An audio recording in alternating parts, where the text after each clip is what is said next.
Sitaram Berwa, assistant professor, department of zoology, government PG college Bara, BSc third year, subject zoology. छात्रों, online classes में आपका स्वागत है।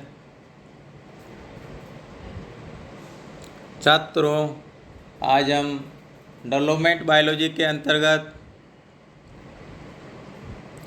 प्रारंभिक भ्रूण परिवर्धन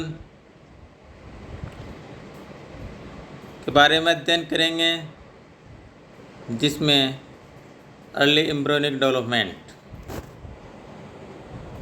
तो देखिए छात्रों,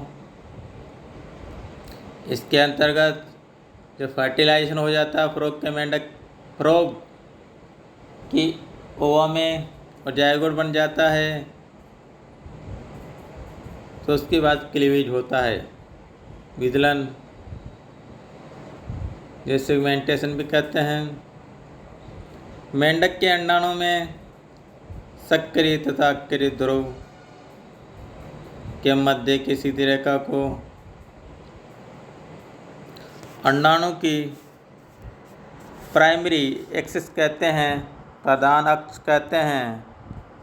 ये अंडाणु के केंद्रक तथा रेखागणितीय केंद्रक के आर पार होते हैं। इस लाइन के मध्य बिंदु के चारों ओर अंडाणु की रेडियल सिमेट्री होती है।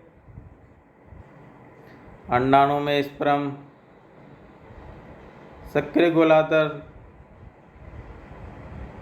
एक्टिव हेमिस्फीयर में ही किसी बिंदु से प्रवेश करता है, परंतु यह बिंदु स्वयं सक्रिय ध्रुव प्राय नहीं होते। शुक्राणु प्रवेश बिंदु के सामने जुगुमनज की भूमध्य रेखा पर अर्धचंद्राकार ग्रे क्रिसेंट बनती है तथा यह भावी भ्रूण के डोर्सल साइड को प्रदर्शित करता है। स्पर्म प्रवेश बिंदु, स्पर्म पेनिट्रेशन पॉइंट का क्षेत्र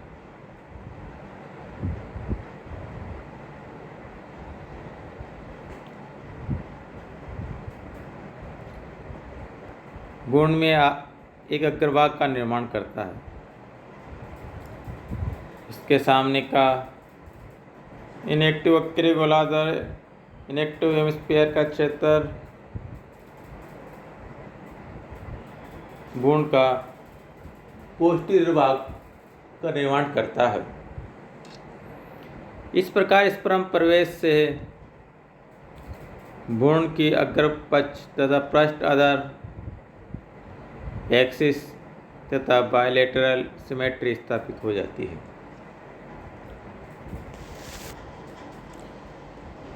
मेंढक के क्लीवेज विदलन, तो फर्टिलाइजेशन कंप्लीट हो जाता है। तो फर्टिलाइजेशन के लगभग 3 घंटे पश्चात प्रारंभ होता है।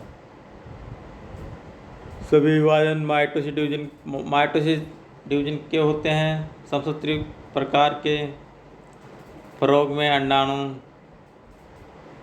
मीजोलेसितल या टेलोलेसितल होते हैं। फिर भी क्लीवेज होलोब्लास्टिक होता है, पूर्णभंजी। तापक्रम, टेम्परेचर एंड वाटर विदलन दर को प्रभावित करता है। प्रथम विदलन फर्स्ट क्लीवेज फ्रॉग में प्रथम विदलन ग्रोव जो खांचे संरचना होती है मेरिडियनल होती है, रेखांशिक होती है, अथवा ये एक वर्टिकल होती है तथा एक्टिव पोल के प्रारंभ होकर धीरे धीरे सक्रिय ध्रुव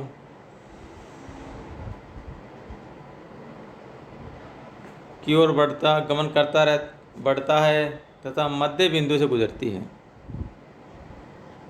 इसके परिणाम स्वरूप यह युग्मनज को 2 बराबर ब्लास्टोमियर में विभाजित करती है। नेक्स्ट सेकंड क्लीवेज, जब प्रथम क्लीवेज कंप्लीट हो जाता है, सेकंड क्लीवेज होता है। फर्स्ट क्लीवेज के कंप्लीट होने से पहले ही सक्रिय ध्रुव एक्टिव पोल पर इसके समकोण पर सेकंड विजिलेंट खांच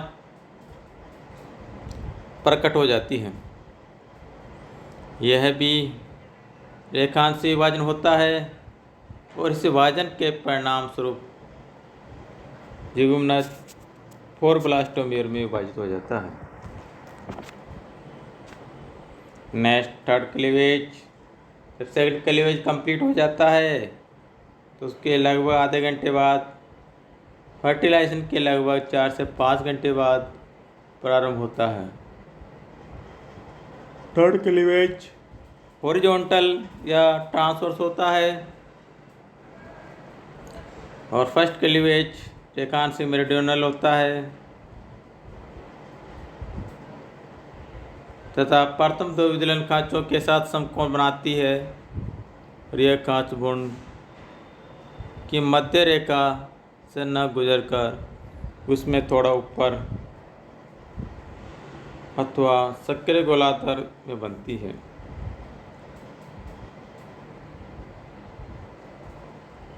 इस प्रकार थर्ड क्लीवेज के परिणाम स्वरूप भ्रूण में एम्ब्रियो में 8 ब्लास्टोमेर बन जाते हैं और भ्रूण में अब ऊपर की ओर 4 स्मॉल होते हैं साइज में तथा ब्लैक माइक्रोमियर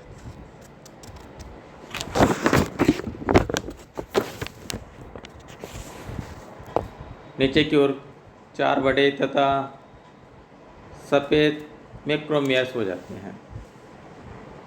असमान ब्लास्टोमेर के बनने के कारण मेंढक में भ्रूण विदलन के असमान पूर्णमज्जी विदलन अनइक्वल होलोब्लास्टिक क्लीवेज बनता है तथा उसको कहते हैं फोर्थ क्लीवेज। जब थर्ड क्लीवेज कंप्लीट हो जाता है तो फोर्थ क्लीवेज की जो खांच होती है, ग्रो होती है, में प्रथमतः द्वितीय विभाजन खांचों के मध्य खड़ी लाइन के रूप में बनती है, जिनके परिणाम स्वरूप ब्लास्टोमेर की संख्या 16 हो जाती है।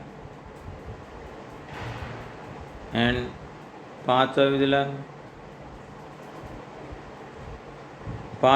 खांच दो अनुप्रस्थ विभाजन से मिलकर बनता है। इनकी खांचे एक्टिव अक्रिय आदान से बनती है। इस प्रकार भ्रूण में 32 ब्लास्टोमेर बन जाते हैं। इसके बाद में जब ब्लास्टोला बन जाता है, इसके बाद में नेक्स्ट स्टेज मोरोला आती है। छात्रों, जो आज के टॉपिक में जो भी पढ़ाया गया है तो उसको नोटेट कर लीजिए तथा स्टडी कीजिए। इसके साथ ही आज का टॉपिक कंप्लीट होता है।